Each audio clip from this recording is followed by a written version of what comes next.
Hi and welcome to the first painting session of the portrait of Marie. So Marie is going to be modeling for me today and for the duration of this portrait painting process.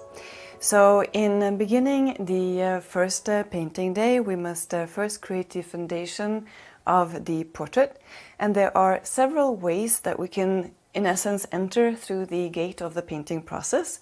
One could, for example, work with alla prima, which means that one are finding the specific colors and the values first, and then searching out the drawing and the design using those colors and values.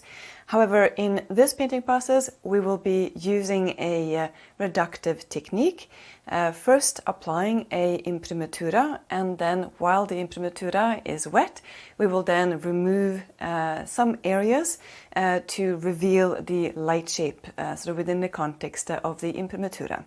So just to recap slightly the vocabulary right here, imprimatura is the Italian word for first layer. And so the imprimatura just translates as the initial stain or initial color that one places on the canvas. Before heading straight into the underpainting process though, using a wet imprimatura technique, or also referred to as a reductive technique, let's also discuss briefly the composition.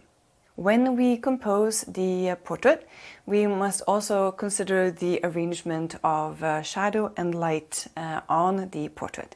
So I have one light source here that is illuminating Marie, as well as the canvas and the palette. This would be similar to if one were working with daylight, where one would perhaps have one window that would create the light source for one's studio.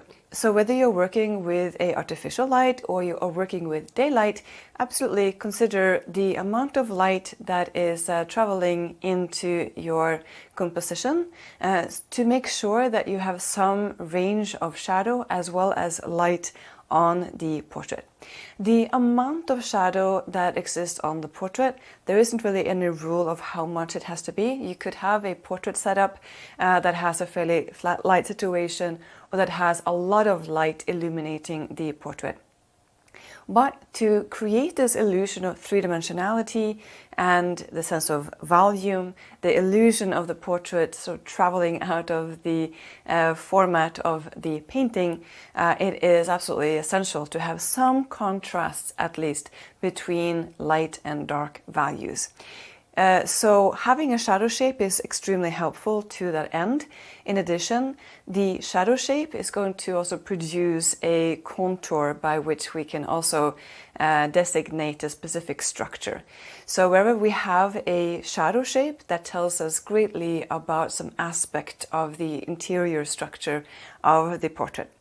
So in Marie's portrait right here, we can see a bit of a shadow resting upon her nose, and we can see a bit of form shadow originating somewhere around her cheekbone and traveling onto her chin right here. There's a bit of a soft connection right there, and this is because a form shadow, as in where the contour of the shadow moves away from the light, transitions away from the light, those planes that are then moving from the light into the shadow will often have a range of halftones also occurring. And we can see this in this setup where there is a nice dark shadow shape, and we can see a contour to it, and simultaneously we see a lot of activity in terms of the transitional halftones also that provides this softer, more atmospheric quality to the shadow shape edge. Like from the Renaissance and the Baroque, Rococo, like all of those time periods, you will see portraits that are arranged in this way in relationship to the light. So you have one light shape on one side, and then some shadow shape mostly, or some dark halftone in the area of the nose, and then we have a little bit of light often kind of on the cheek again before we have the shadow shape. It just creates a very powerful translation of structure as well as a translation of volume, essentially. So it is a way to compose the light on the portrait that is quite timeless, classical, and always very beautiful. So in this particular composition, We have also quite a sort of strong color element in the background, and then this is offset with black and white elements to the fabric that is then framing Marie's portrait.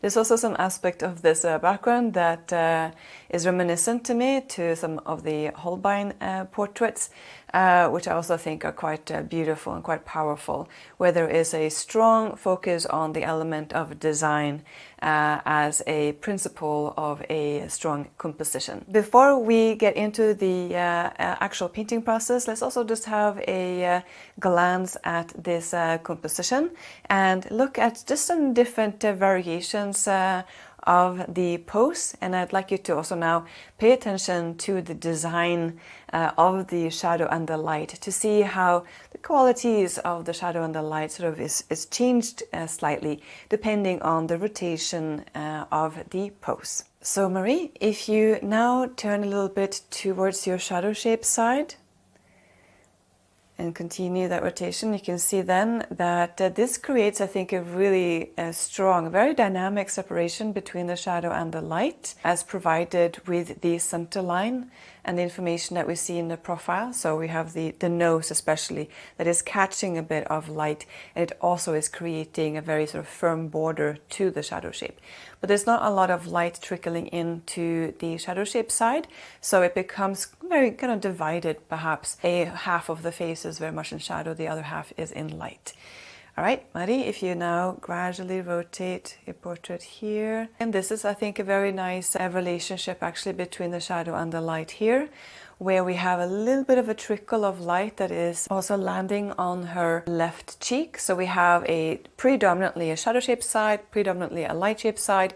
And then of course within the shadow shape side we also have some element of light or some element of midtones. And on the light shape side we also have some darker accents as provided by, for example, her eyes, nose, and the corner of the mouth. All right, so now if you keep rotating towards your right shoulder, I think this is a really beautiful angle as well, where we are receiving a lot more light on the one side of the portrait, but there is also a very clear design to the shadow shape on the nose as well as on her cheek, chin, and temple area. So this is a beautiful perspective also. Marie, so if you keep rotating just the portrait, and what you now see is that the shadow shape on the nose is no longer. Instead we see more half tones being present on the nose. It's still a dark area, so it still creates a contrast potential to the surrounding light shape. So I think this is a very successful composition also, even if there's a lot more light kind of moving into the portrait. So again, it's not important that there is a massive amount or like a large volume of the shadow shape. The shadow shape could exist as 10% or 5%, 20% of the composition. As long as it's sort of there, it gives us something very tangible to translate in terms of structure. Again, I'm going to use a wet imprimatura. So first I'm going to select some of the colors. Like a raw umber is very effective. The reason for this is because it provides a very warm temperature of skin, which coincides in a way with the temperature of the light shape very often. Raw umber is also semi-transparent, so when it is added in more of a density, it provides a very dark value. When it is added very thinly, it allows a lot of the white ground to shimmer through, and we can see a much lighter type of value. So within this tube, you basically have a whole range of values available, as long as it's sort of painted on a light ground where a lot of this light can kind of shimmer through. In addition, raw umber dries rather quickly, so if you're like me and you prefer your paint to dry thoroughly before you move on in the next painting session, then also raw umber is a very practical pigment to use. It will tend to dry quite quickly. It could be that this will be a little bit too warm. We wouldn't necessarily have to have this for the background because it's sort of a almost opposite color of our color distillation of the background. So what I'm going to test out here is still using a wet imprimatura technique, but add a little bit of a cooler component in the imprimatura. I think that the ultramarine violet could work. This is also a quite transparent color. And together with raw umber, it will not go as cool as our color destination in the composition, but it would help to cool down slightly the raw umber, which could be helpful. Cobalt blue can sometimes work, but also because it is a little bit more opaque, it's a little bit harder to kind of push around. So I'm a little bit reluctant of implementing this, but I'm going to go with this particular duo and then see a little bit what happens in terms of the temperature of the background. So I'll make an initial test, and this I think is always helpful to do whenever in doubt of which colors to use as you are building a painting. Just make a little test on your palette to see which color or which pigment or which color combination sort of starts to hint at the color and value destination.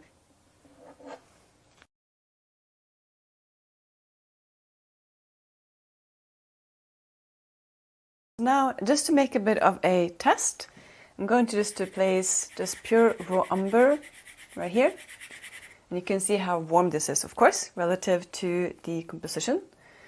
If we take a little bit of a mix here, perhaps, between ultramarine violet and just a little bit of raw umber, we have a much cooler temperature expression without it really changing the characteristics of the paint. You can see that both of these behave very similarly in terms of being somewhat transparent. Let's also just brainstorm here, test cobalt blue and raw umber.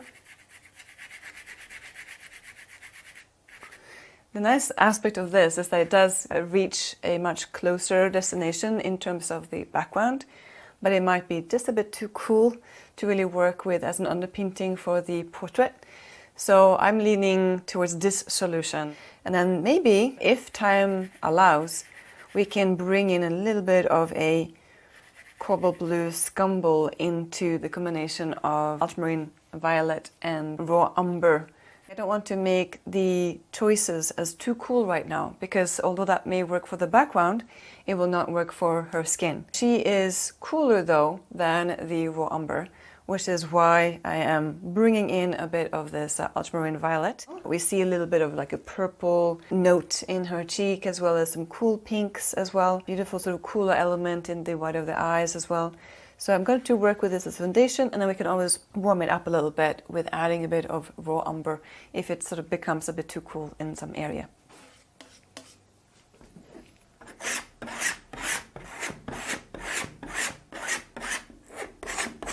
Ultramarine violet and raw umber also have an interesting balance to each other, because raw umber is sort of a yellow-brown. I would categorize it as a color that kind of belongs a bit to the yellow family. And of course, ultramarine violet is more in a purple direction. They neutralize each other because ultramarine violet, being that it is purple, is complementary to yellow. So of course raw umber is not a primary color yellow at all, but there is some aspect kind of its sort of yellow. The ultramarine violet is quite transparent, more so I would say. The tinting strength of it is a little bit less than the raw umber, so I feel like I need to kind of feed this pile of paint here quite a bit of ultramarine violet.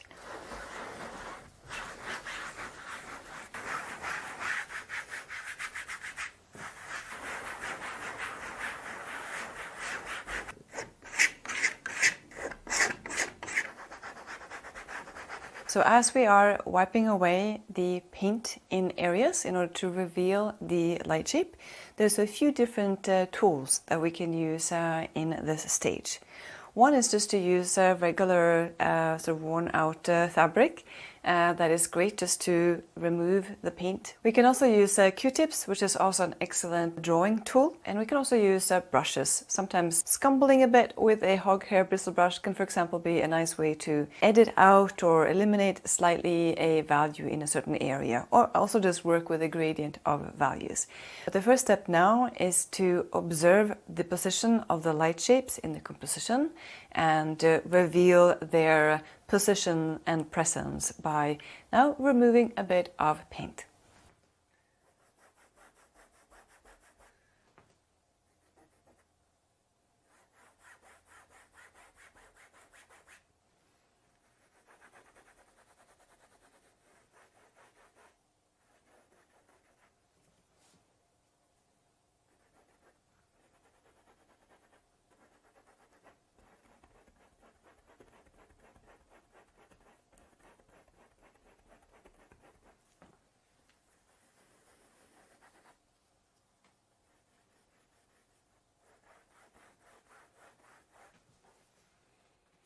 So I'm placing this fabric just kind of taut on my finger, and then once this area kind of gets crowded with paint, I'll just move this fabric around whenever I need sort of like a clean piece that can remove a little bit more paint.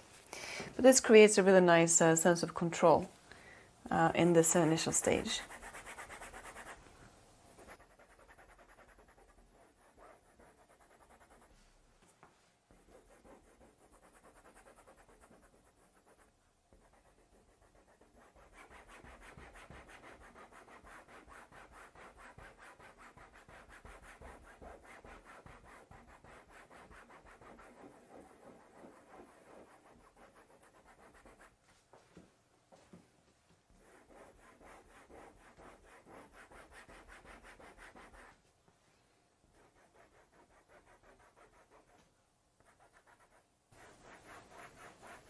It's kind of nice just to push the information around a little bit and both observe and use our sort of analytical skill set to see how the gesture and proportions are kind of gradually being revealed. But it's just also very intuitive, I feel. Also about just feeling a little bit like where this light shape sits in space.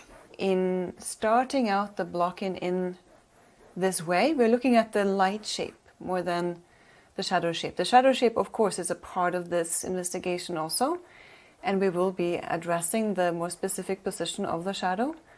But this sort of very first step is quite visual, because we're looking at the position of the light shape from this very, very early moment. And we already have some values present as provided with the implementura. We can also vary a little bit the pressure between just the finger and the canvas, and also just when we have like a fresh piece of fabric, that also help to take away and remove a little bit more paint, essentially.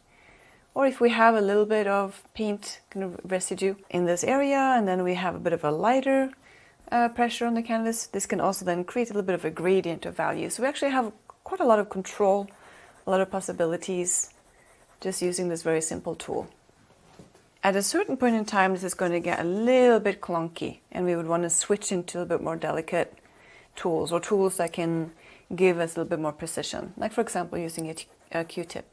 But for now, just engaging with these sort of larger forms, larger abstract planes, where we are not thinking about the element of the detail, this kind of gives us a lot of range. I think right here on the nose, I pushed that light shape a little bit too far over. So I'm going to bring back a bit of the darker value on her nose. I'm going to push back a little bit of this darker value. So we have the flexibility to do so. We're just adding a brush. So this is a little bit more bringing back where a little bit too much paint was eliminated. And maybe now we can also indicate just a little bit more, a little whisper of an eye. Maybe indicate a little bit the contour of the head, the forehead on this side. This and the nose is going to be central participants in establishing the rotation and the gesture. So to what degree she is tilting her head back or forward, and to what degree she is rotating towards us or away from us. This distance and this inclination here and here will immediately reveal that subtle movement.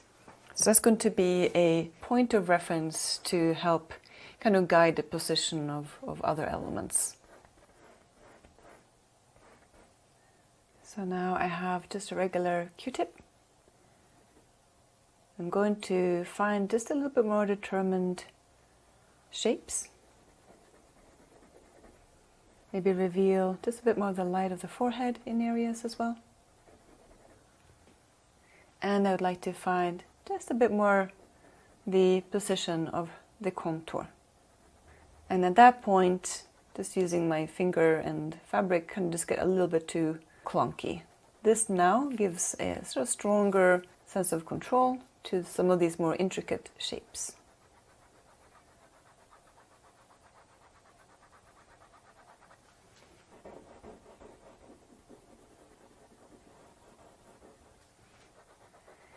Also with the Q-tip we can vary the pressure. We can remove paint a bit more vigorously, or we can work with a little bit more of a gradient of value, just depending a little bit on the amount of pressure that we are adding.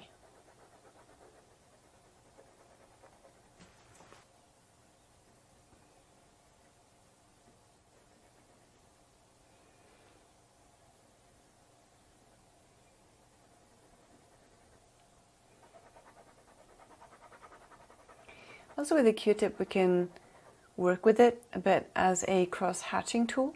So basically just work in a sequence of straight lines to gradually sort of wipe away pigment in a given area. And you can see how this gradually reveals like 3 major planes right here, for example. So it's a nice way of just searching a little bit for the structure as well as for how sort of these planes are locking into each other.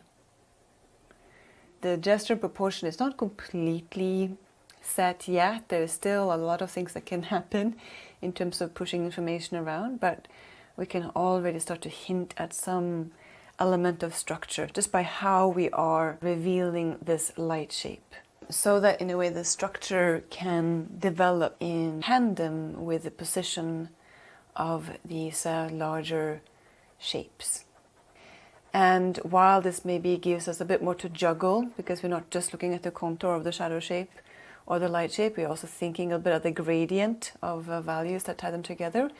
This is also a fairly simple stage because we don't have the element of color to juggle right now.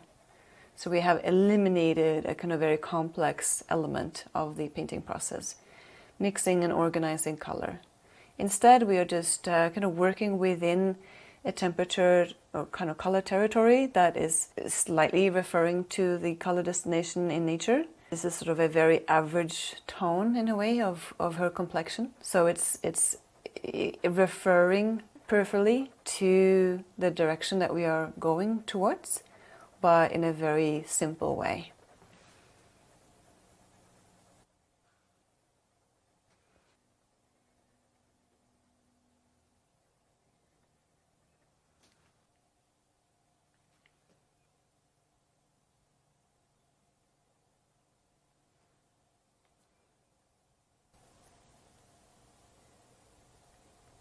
So now I'm just bringing out a staple hair brush. This is a Escoda Grafilo brush. The fibers of the hair is quite soft, which means that as I'm kind of just gently searching a little bit for the more specific shapes of the eyes and the nose, it also leaves behind a fairly flat and fairly compressed definition of the color and the value. I'm not really adding any amount of paint. I would still kind of categorize this as scumbling, but it will create just a little bit more of an even texture, essentially, than a hog hair bristle brush would. So I'm just kind of working with this now because I'm searching for a little bit more of the density of the value or the shape of the mass. I will go back and forth with hog hair bristle brushes and sable hair brushes. I like to use them kind of both, really at any stage of the process. I'm going to start off here with a bit of a scumble. There's absolutely several ways in which we can add the paint really throughout the painting, but also for the background. If we really were searching for a lot of texture, we could start to build a bit of that at this point, which might be nice actually. But I often enjoy kind of starting out with a scumble, which basically means that we take some paint and then we rub it on the canvas and we cover a large area a little bit faster. This then gives us a context to also paint into and to also quickly see if there are other elements that need to be adjusted, if a color and value could be tweaked, etc. Because we just have this very thin layer, so it's easier to modify an aspect of the color and the value if necessary. So I kind of like to start off that background painting process in this way. As we are scumbling our initial layer, avoid overly diluting the paint with medium. It is often very kind of tempting to do so just because it becomes easier initially to drag the paint across the canvas. But it will tend to backfire a little bit, because if we have a lot of oil sort of swimming on the canvas, sometimes it can kind of affect the grip between the paint and the ground. So I often find that we can control better the paint and the opacity of the paint when we're not kind of battling with a lot of medium. And that, I think, is especially noticeable during the process, where one may want to build up a bit more opacity in an area. One have to build a lot of paint if there is too much oil in a zone. For the background, it's also really helpful to work in a sequence of shorter brush strokes rather than working like this, because we are not painting a wall. We are painting a background. So when we're working with a scatter of smaller brushes, it creates a much more of a lively translation as well. Whereas when we work with very long brush strokes, it kind of skips through many possible nuances of variation, and it tends to create more of a general impression. So working with a shorter sequence of many brush strokes can really enrich a surface as well. At this point in time in the painting, the scarf has just been indicated as a plane, transitioning from the light into the shadow.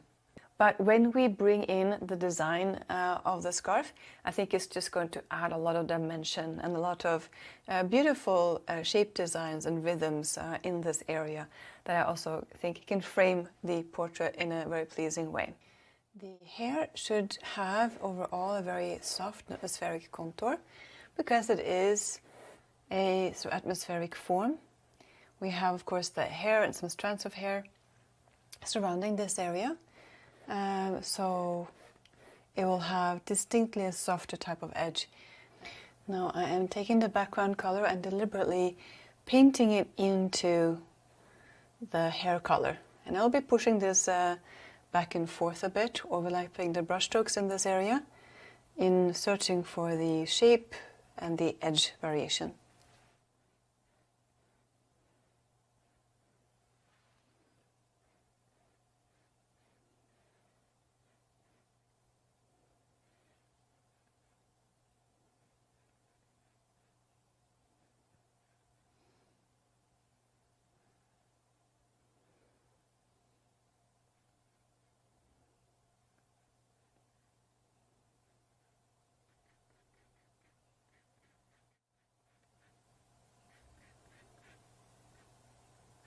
On the top of her head, we do see a few stray strands of hair, and so we catch a little bit of the background through the hair, kind of see it together, and then we see a bit of light being reflected into her hair on the top part here, before moving into dark halftone and eventually shadow.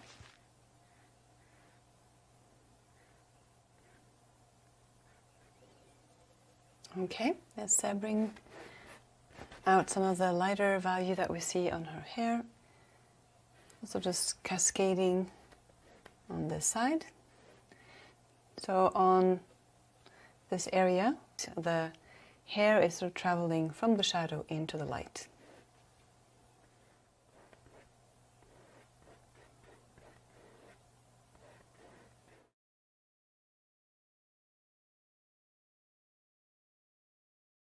In the lower part of the hair, we must be especially diligent to keep a very soft, beautiful edge variation. So even if hair is linear, we can work with it in a very mass-oriented way. Think more about the transitional value rather than the sort of linear strands. Just as a way to build a lot of atmosphere as we are working with this form.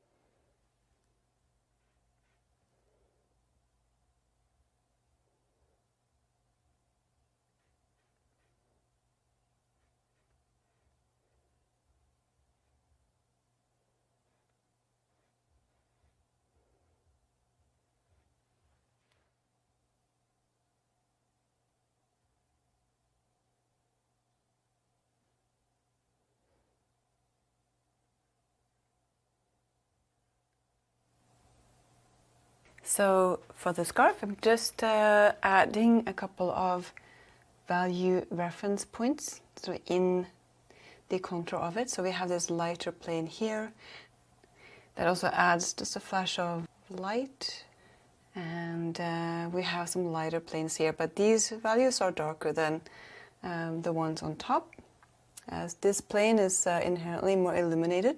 Now, as we're working with this scarf, the challenge is that we will have a dark design or black design on this sort of champagne colored fabric. And so we are working then with very contrasting values, sort of side by side a bit.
And I rather add a bit too much black than too much white, just because one can more easily make a grey by painting white into black, but it's very difficult to reverse an area and make it darker once there is an amount of white there.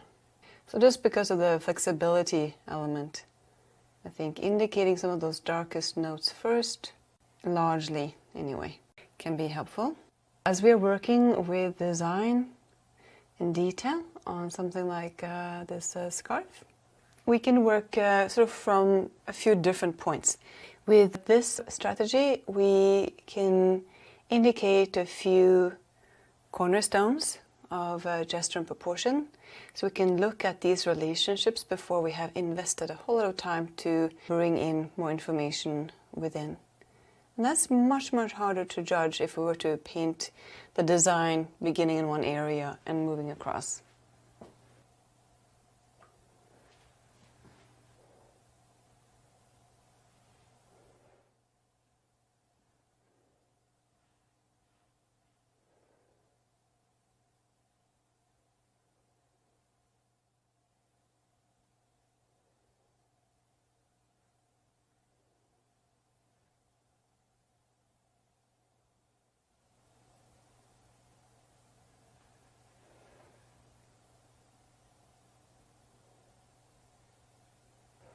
I think I could probably push some of this information outward and also bring the scarf a little bit upward here. And through that, it might be a bit of a domino effect in pushing the hair out.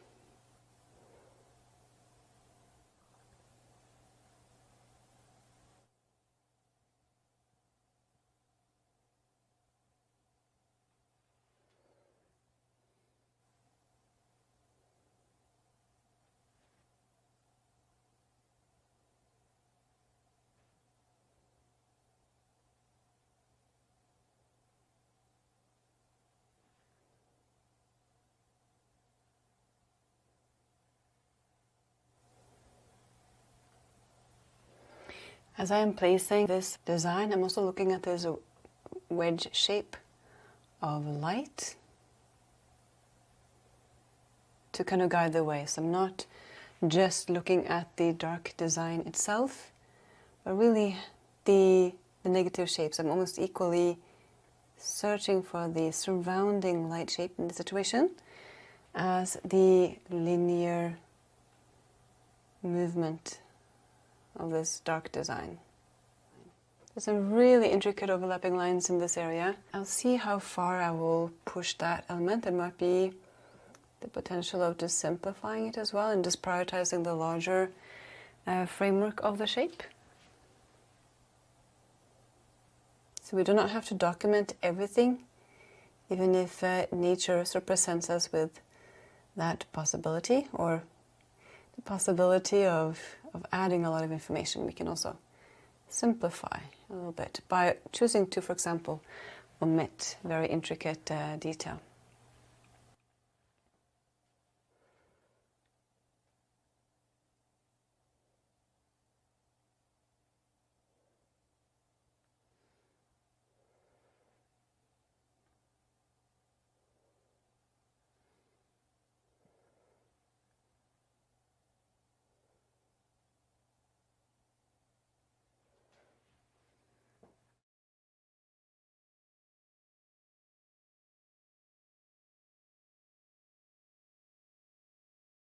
So when squinting or going back, stepping back, squinting a bit, this zone here could be quite simplified. And that can work as a good base note as well, even if we were to go in with a bit more detail, refining this area. This sort of base note value gives us a context to work into. Could perhaps be a little bit more gray.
So this is a very rather satisfying but also very intricate shape study. It's very much a process of patience. Here now mostly using two brushes, a light shape brush and a black design brush. And as these brushes are also overlapping each other a bit, I'm also making sure to occasionally just clear it off a little bit, wipe off some residual paint that is gathering on the brush, just to go back in, especially in the darkest areas, being able to obtain this beautiful saturated black. So that's another aspect. If you find that you are arriving at very sort of chalky and sort of muddy colors, it's because there's just too much interaction between these sort of opposite values here on the palette, where you have the pigment of white and black that are mixing and kind of shaping a blue gray or cool gray. And whenever you have that cool gray that is added to really any mixture that is warm, it will affect the appearance and the expression of said color and value. So the antidote then is just to bring in a little bit more color intensity, just to bring back a little bit of the color that you see in a given area.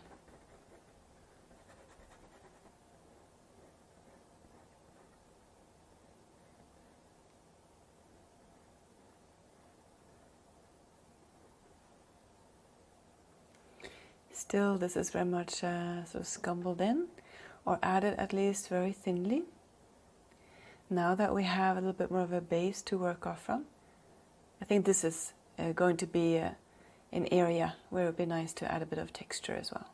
But let's search out a little bit more specific shapes and colors and values before we start to commit to a statement that contains a lot more texture.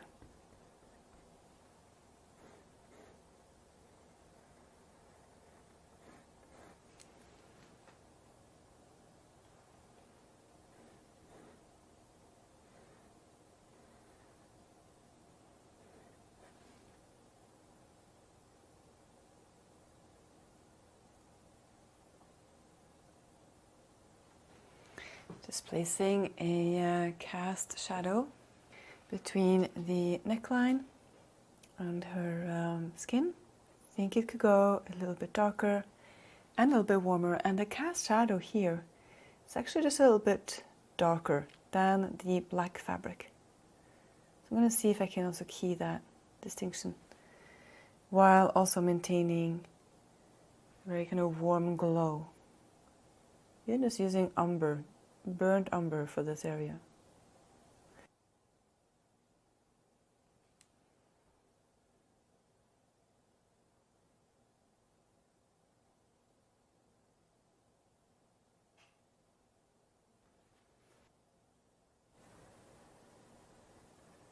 Bring in really the center, like the midpoint of this neckline. I'm looking at that in relationship to the inclination of the pit of the neck, just to make sure that I'm getting a good structure here.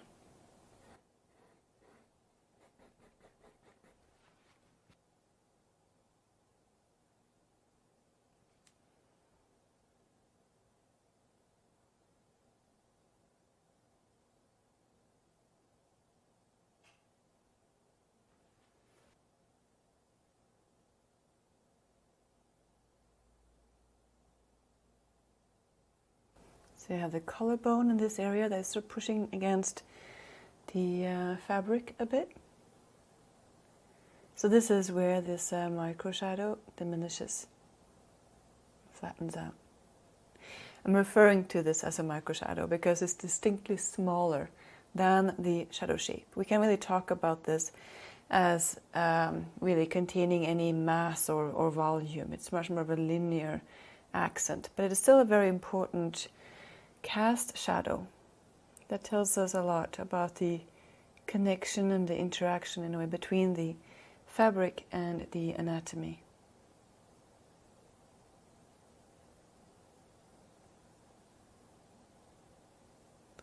And really adds a sense of dimension to this connection. Let's also now reactivate the shadow shape right below the jawline, right here. The intention is to keep this pretty isolated from migrating up. I don't want to repaint this area at all. So I'm just reactivating this zone with a little bit of fresh paint and making sure that I am finding a good correspondence to the color and the value that is already here. This is also why it's important to oil out a bit when we are intending to work in a area or a zone of the painting. So we oil out to see the color and the value, and also to be able to sort of mix the colors and the values that are there, because now we can see them, so that we can place kind of a fresh note of paint in an area that's also going to act as a border in this kind of repainting process.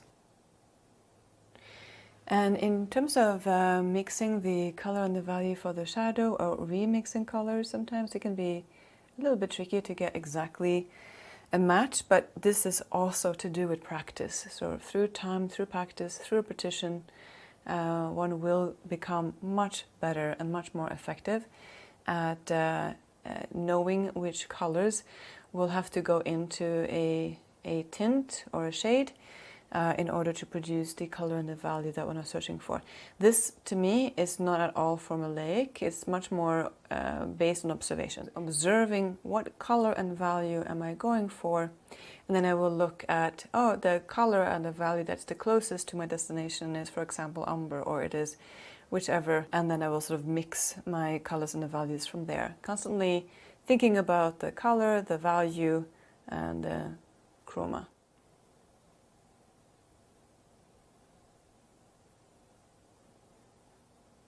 And as these darker values are migrating this way, we can also catch it now with a passage of lighter value. And so paint a little bit into this border here. This area is this intersection between shadow and light shape. So we see a bit of value activity. Using the viridian for this cooler aspect that we see in the temperature right on the neck. That's really lovely. Just taking this color, tinting it a bit, to neutralize the pink that exists in that mixture. Can maybe go a bit lighter here as well. Yeah, Viridian creates a very elegant solution to neutralizing red. And see how that adds to the color dimension in this area. We have this sort of warm pink, and now contrasted with sort of a green glow. The neck is overlapping the shoulder and the trapezius in this area, and I like to seek a little bit of this structural variation as well to make a distinction between these two planes. In only keeping one color here, that would flatten that area and really remove the opportunity to express a little bit more structure to the anatomy in this area.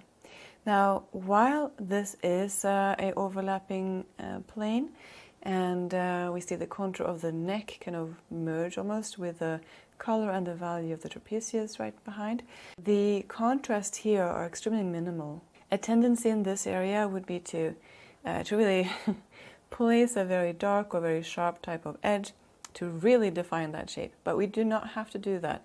We can work with structural information that is extremely subtle and informative. And the way to do that is just to keep the values fairly compressed. There's not a large amount of contrast occurring in this area.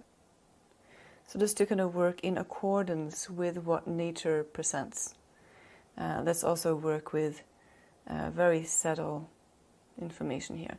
Sometimes, certainly, it can be nice to create a stronger contrast that one intend with the purpose of painting into it to build a transition. But I think it's important not to leave an area like this as too contrasted and too sharp.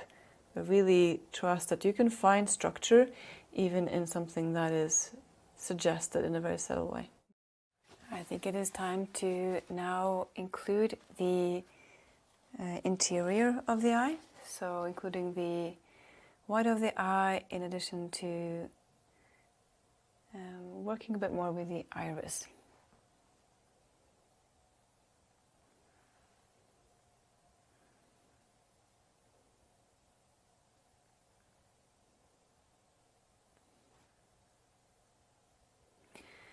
Since this area essentially is in shadow, it will be a dark value. I'm combining here a bit of raw umber and ultramarine violet, just to find a good value that's quite dark. And I can bring in a bit more ultramarine violet if it's tending too warm, or a bit of raw umber if it tends a bit too cool. So it's a nice duo for that balance point between cool and warm. Okay, so I think I can brush a bit of the eyelash now into this area, just to maintain a very soft connection here, nice and atmospheric.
Let's also work with the colors and the values and the transitions of the lower eyelid.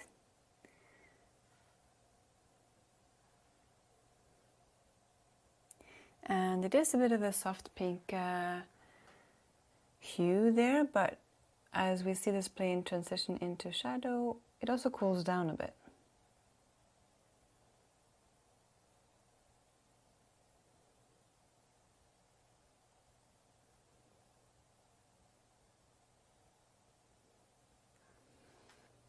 Looks like I'm closing the eye a little bit. I think once I bring in the remaining of the iris there, I'll be able to adjust that a bit. And here I am working with a base tint of white and ultramarine violet, which I think is a beautiful pigment to implement for such area as the white of the eye. There's a bit of a grey note here from before, so it's not only ultramarine violet and white, but I make sure to include it in the tint, because that will inherently create a slightly cool temperature, but it will not be blue. There will also be an element of warmth, essentially, since it is a violet. That adds a bit of a softer expression to that color and temperature, which I think lends itself really beautifully to the white of the eye.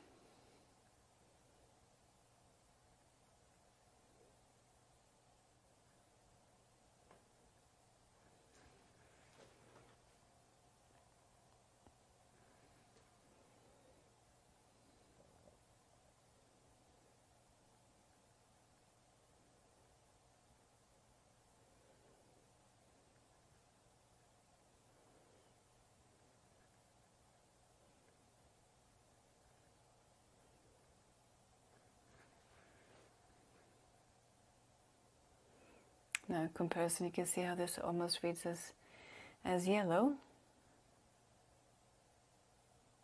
Let's brighten that up a bit. That is too light, so let's also darken it. When in doubt, I think place a darker value in a place, especially if there's a transition there. Then you can always paint some lighter values into something that is a bit too dark. And this is also true for the white of the eye. It isn't white, first of all. There's going to be a variation of values on it, depending on how the angle of the light is interacting with the position of the eyes. And then the eyelid and eyelashes also create a bit of a shadow or halftone on the white of the eye, so we can also see a bit of a gradient, often making the peripheral edges a bit softer. So this portrait is almost at its finishing line, but there's just a couple of more tweaks I would like to bring in to this eye. Now with the eye on this side, I darkened a little bit the eyelid, also darkened the white of the eye right here, added a little bit of a linear accent right there, and I think that is working quite well now. Also, I decided to add a little bit of the background color into the raw umber, which works as a base note for her, for the color of her irises. But adding a little bit of this turquoise, I think, just really made a good solution there, because it helped to bring in a bit of an illuminated light into this part of the iris, in addition to connecting the eyes and the iris to the background. Depending on the inclination of light in relationship to the eyes, we will often see a phenomenon where the area on the eye or the iris that is closest to the direction of the light, so it would be like here and here, that those areas tend to be a little bit darker, and then we will often see a slightly lighter note like on the, let's say, shadow shape side, or the area where we anticipate that there will be like a darker value. This has to do with the structure and the anatomy of the iris. And structurally, what is occurring there is that the interior of the iris is shaped a little bit like a cup or a bowl. So if you think about the iris being structured a bit like a cup, then it follows that if the direction of the light is moving in this way, we will see a little bit of shadow on one side, and then we will see some amount of light being caught on the opposite side. So in a way, the light will be in reverse from the direction of the light. So that is why, depending on the angle of the light and depending on the color of someone's eyes, we will often see a tendency towards a slightly darker value on the light shape side, and then a slightly lighter value, kind of where the light is basically kind of caught in that interior structure. Implementing that phenomenon, I think, also assists in creating a lifelike representation of the eyes, and also a sense of sort of life and variation within this area. Okay, so now before rounding up, let's have another look at this eye, especially the eyelids. I think that needs to be tweaked just a little bit further, but we're really close right now.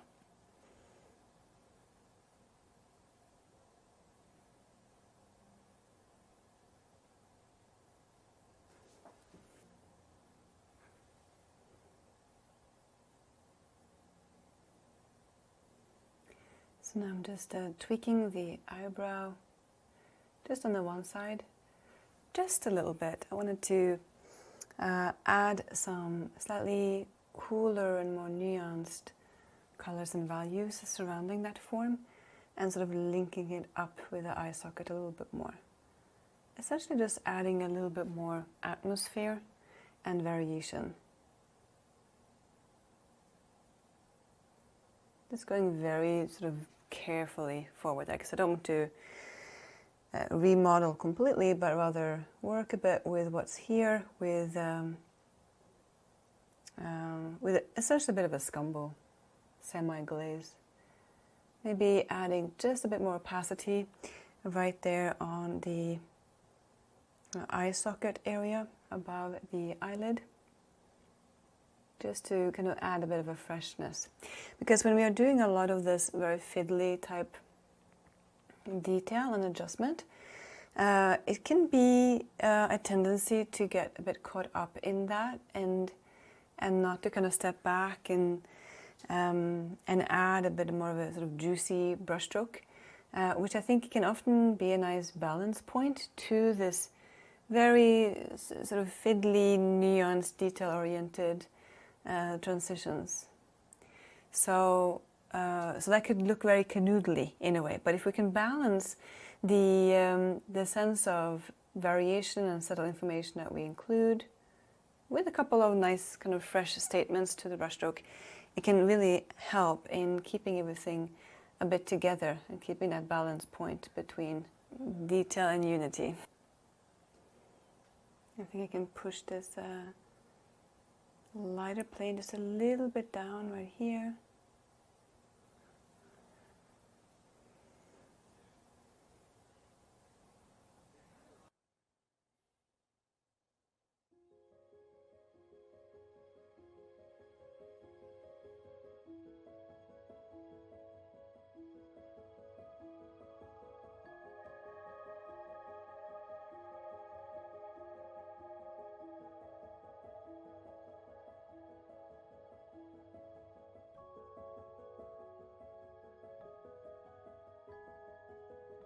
So I hope that you all enjoyed this painting process and found it inspirational and educational. I hope that you will give this wet imprimatura technique a try. It's a wonderful way to start out the underpainting process for a portrait. And I hope that you enjoyed the progression of this painting process, from the block-in, underpainting, intermediate stage, and now finally the refining and conclusive stages of the portrait. Thank you so much for tuning into this painting process, and take care.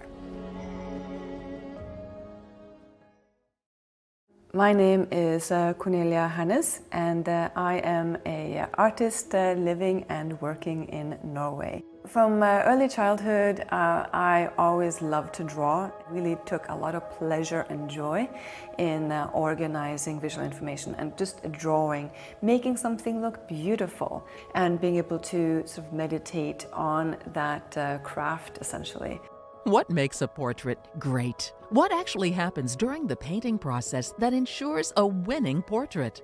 Behind any successful painting, there are a series of steps and fundamental concepts. They're the foundation you have to build upon to ensure your portrait will turn out great. Few instructors can teach this foundation. Even fewer can teach it well and demonstrate in great detail on how to execute it. Many of these secrets are taught only behind closed doors, hidden from artists who are hungry to learn them. But not anymore. Cornelia Hernes, internationally acclaimed artist and former principal instructor at the Florence Academy of Art, has made sharing her knowledge with art students her ultimate mission. With the brilliantly articulate Cornelia as your instructor, you're about to experience a portrait painting class like no other. Inside elegant portraits, you're going to discover what truly makes a brilliant portrait. Discover the whys and hows behind the techniques to create your very own portrait masterpiece. Recorded in her own studio, Cornelia has spent more than a year on this course to make sure she covers every key aspect of classical portrait painting. You'll discover the hidden blueprint behind successful classical portraits. Color and value observation techniques that you may not have heard of. How to mix skin tones in light and shadow. What brush to use when and why. How to observe the shadow and light shape. Various paint application techniques, increasing your painting toolbox, and so much more. Bring home elegant portraits today. Experience what it's like to go through a classical painting process and see your portrait painting skills elevate to even greater heights.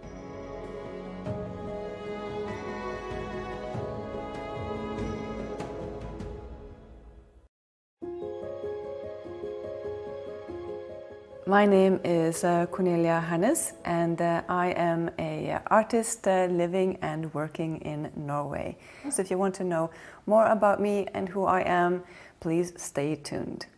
I am Norwegian. I was born and raised here, although I have lived many years of my life abroad. Then I studied in Canada for my Bachelor of Fine Art degree. And then I went to Italy to study at the Florence Academy of Art, and then became an instructor there, started teaching, and eventually moved to Sweden, taught there for a few years at the Florence Academy of Art branch in Gothenburg. And then I moved to New York to teach at the US branch that existed for a while in Jersey City. And then in 2020, my husband and I moved to Norway. So I started painting in oil when I was about 17, and I remember this specifically because it was my first encounter to oil paint in high school. So I went to an international baccalaureate program. I had a fantastic art teacher at the time, and she introduced the whole class to a lot of fundamental concepts of art. Certainly this exposure to having a teacher who really believed in the craft as well as supported all these young and creative minds, those moments I think are really important. So that is a sort of a milestone moment in my own sort of artistic development or early artistic exposure. From early childhood, I always loved to draw. I really took a lot of pleasure and joy in organizing visual information and just drawing, making something look beautiful and being able to sort of meditate on that craft essentially, or the experience of drawing, just even using graphite on paper, as simple as that. But for me, the aspect of drawing was also an aspect of storytelling. Drawing, for example, a woman and then kind of creating a personality for her, thinking about who is this person, what is she experiencing. So it was very much an internal storytelling as I was depicting this particular person. And I think that is very much an aspect that kind of carries into what I do today. And that's an aspect of being an artist that I really love, that it actually does connect sort of my history. It kind of loops back to my childhood. And of course, there is aspects to the profession that is different than the childhood experience, but that pure element of joy, that actually very much exists. In the best painting days I have today, I feel the same way as the joy of drawing I had as a child. I love to suggest drawing also among my peers, and for a while there, I kind of got into the habit of drawing on my friends' drawings after they had finished them. And my mom pointed out that this is probably not a very popular thing to do. I don't think that they want to draw with you if you're drawing on their drawings. And the reason why I did that is because, again, I really enjoy this aspect of perfecting something and making something sort of visually elevated and improve upon something. And so I actually took on board what she said, and then I would start off going through a time where I would intentionally make my own drawings a bit messy so that I could have the pleasure of reorganizing information afterwards. Then growing up, there was quite limited resources to find a particular education or sort of hobby groups or classes that would teach the skill set of drawing and painting. So kind of all the way through teenagehood, early adulthood, that was very much something I was longing for but couldn't quite access. That has really changed a lot today with the internet. So that was not available when I grew up, and so it was very much sort of sitting with this desire in a vacuum, not having any peers that had the same particular interest. There is a lot of focus on sports, and every child has to be in sports. Pretty much. I went into handball for a brief period. I have absolutely no interest in it. And I remember losing this handball match with another team, and I was like, oh, good, now we can go home. So I was never interested in sports, and sort of team sports was never my thing. So I have sort of always enjoyed this sort of introverted experience of drawing and painting and just enjoying sort of the visual world. So there wasn't a lot of artistic guidance and exposure early on, but there would be little drops here and there that would really stick with me. Certainly my parents supported me and provided me with painting materials, and they would support me in however way that they could. I remember my parents took me to a Goya exhibition, and I was probably about 12, 13. It's very niche interest for a 12-year-old, but again, I think it is like this point of gravity when we're pulling towards this sort of this very niche interest in a way, and I come to learn later on that that is an aspect that a lot of artists that I know share. That they would see something or experience an exhibition that really resonated kind of with their soul. I think probably a lot of artists share this aspect of having a sort of visual vocabulary or visual interest in abundance. While a lot of artists can sort of enter into this particular genre of classical realism, for example, from many different perspectives and viewpoints, that is probably a rather shared and probably universal experience, that one have this sort of great connection to visual information. And there are other types of people that will have a stronger ability in sound, and so they pursue music or with words, people who are particularly good at articulating their thoughts and sort of painting pictures with words that will go into writing and whatnot. So I think it's quite fascinating, the psychology of of people in general, but also what is it that makes somebody pursue a particular sort of niche skill set that in many ways is very non-utilitarian, yet of course a visual ability, or the ability to assemble visual information and sort of assess an environment based on visual cues. Of course, it comes down to primitive instincts in a way, survival skills. But then it exists in abundance in some individuals, and that kind of excess is then, I don't know, perhaps why art sort of exists in human history. So, did I have any struggles believing in my work? I would say yes, to various degrees at different times in my journey.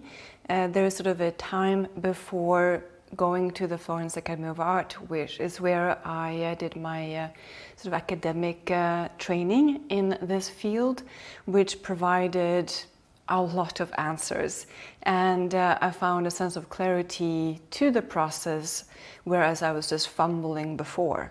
So before going in that direction to pursue my specific training at the Florence Academy of Art, I did feel that I had potential, but I didn't have the language. So that's maybe a bit of opposite to kind of struggling to believe in one's work, because I did believe in it.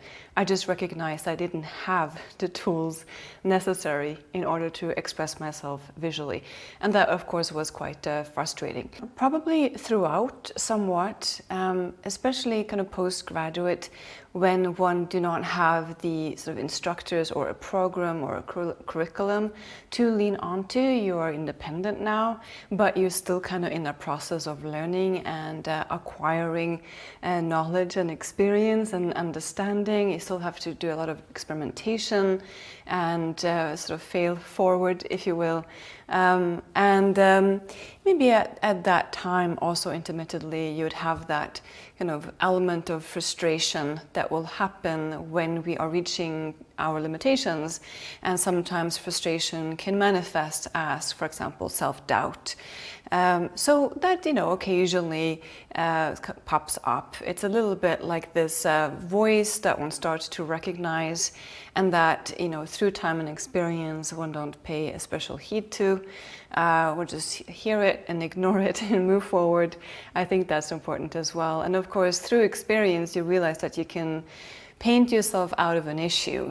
For me, the most frustrating element is, or used to be, a little bit in the midpoint, like once everything had been established in the painting, but before I had refined it. So it kind of looked kind of finished, but it wasn't refined. So that's often when I would have that self-doubt creeping in, but it doesn't appear so much anymore, not in that particular format. There may be more doubts related to, I would love to paint landscapes or do more of that, which I haven't done a lot of. I'd like to paint more figures, which I haven't painted in a while. I'd love to continue to paint portraits, which I have focused on a great deal. I'd love to paint more still life. So I have more, not so much a struggle believing in my work, but maybe sometimes a doubt in which is the strategic direction to go into, or artistically satisfying direction to go into. Like those types of questions I tend to engage with more these days. So did I ever take any detours on this art path? Yeah, in a sense. We could also say that's life experience, and that also kind of benefits the art process. So when I went to university to study psychology, and then I changed my major to fine arts, I was so naive and uneducated on the particular art program that I was entering into. So I did, I think, what a lot of people I have met since have also experienced. I was in an art program that did not fit my direction at all. It was completely at odds with what I wanted to do, artistically speaking. So I found myself in a very conceptual art institution. And I'm not talking about modernism, I'm talking about very, very conceptual art. So that means some tape on the floor and that's an installation, that kind of thing. So that was a lot of frustration and a lot of kind of fighting essentially with the various professors and kind of arguing for the value of representational artwork and classical artwork. So paradoxically, even if I was in a fine arts program at a university, that was in some ways a detour because it was a completely different direction sort of within the umbrella of art that I was interested in. So that was quite frustrating, yet I was quite sort of stubborn, quite committed to sort of finishing my degree, which I did, and which I am grateful for because it taught me a lot of other things and a lot of other skills, like, for example, how to write essays, which is, I think, an important skill set to have for anybody in any occupation, to be able to organize one's thoughts in a given way. In my occupation, I don't experience the demand for sort of written words a whole lot. There are certainly occasions where it is highly useful, or writing a little essay to share, for example, with online students. I'll occasionally sort of tailor something together, writing something, and that's enjoyable to do because there is a confidence in that ability as well. So that, I think, is a major takeaway from that detour that I had on this art path. So what do I like about being an artist? I do love that it creates a venue, a possibility to reflect on nature as in portraits, as in still lifes, as in landscapes, sort of the visual manifestations of nature. I do think that one obtain a stronger connection to the visual elements in the world. One do learn a skill set that is not so instinctual, but it is intuitive and it is analytical.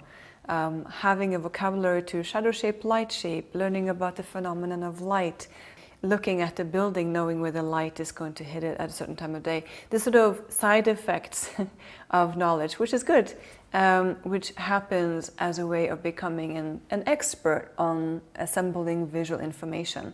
Even just like painting, let's say, flowers, which are transient. They will change from one day to the next day. And so when you are painting flowers and you see them moving and then you see them opening up and then eventually the petals fall, it's actually a very profound experience because you're seeing that sort of journey of life and death kind of embedded in these the flowers. And it's a very privileged opportunity to observe sort of nature in its various visual expressions and to actually have the time to meditate on that. And we wouldn't necessarily do that if we were not doing anything, if it was just pure observations. Oddly speaking, for myself, I wouldn't just sit and look at a tree for 5 hours without pause, but I might do that with painting. And so it becomes a very internalized experience of sort of the visual manifestations of nature, and that is deeply enriching. And something that I think not just professionals can enjoy, but everybody. So I highly encourage anyone that have an enjoyment in drawing and painting to pursue, even if they're not going to pursue it as a profession, but just for that incredible richness that it provides, this incredible connection that it can create between us as people and the sort of world around us, or the people that are around us.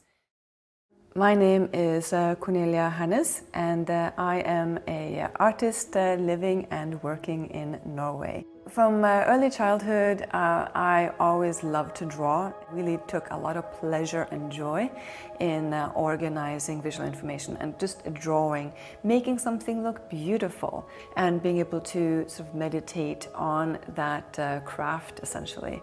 What makes a portrait great? What actually happens during the painting process that ensures a winning portrait? Behind any successful painting, there are a series of steps and fundamental concepts. They're the foundation you have to build upon to ensure your portrait will turn out great. Few instructors can teach this foundation. Even fewer can teach it well and demonstrate in great detail on how to execute it. Many of these secrets are taught only behind closed doors, hidden from artists who are hungry to learn them. But not anymore. Cornelia Hernes, internationally acclaimed artist and former principal instructor at the Florence Academy of Art, has made sharing her knowledge with art students her ultimate mission. With the brilliantly articulate Cornelia as your instructor, you're about to experience a portrait painting class like no other. Inside elegant portraits, you're going to discover what truly makes a brilliant portrait. Discover the whys and hows behind the techniques to create your very own portrait masterpiece. Recorded in her own studio, Cornelia has spent more than a year on this course to make sure she covers every key aspect of classical portrait painting.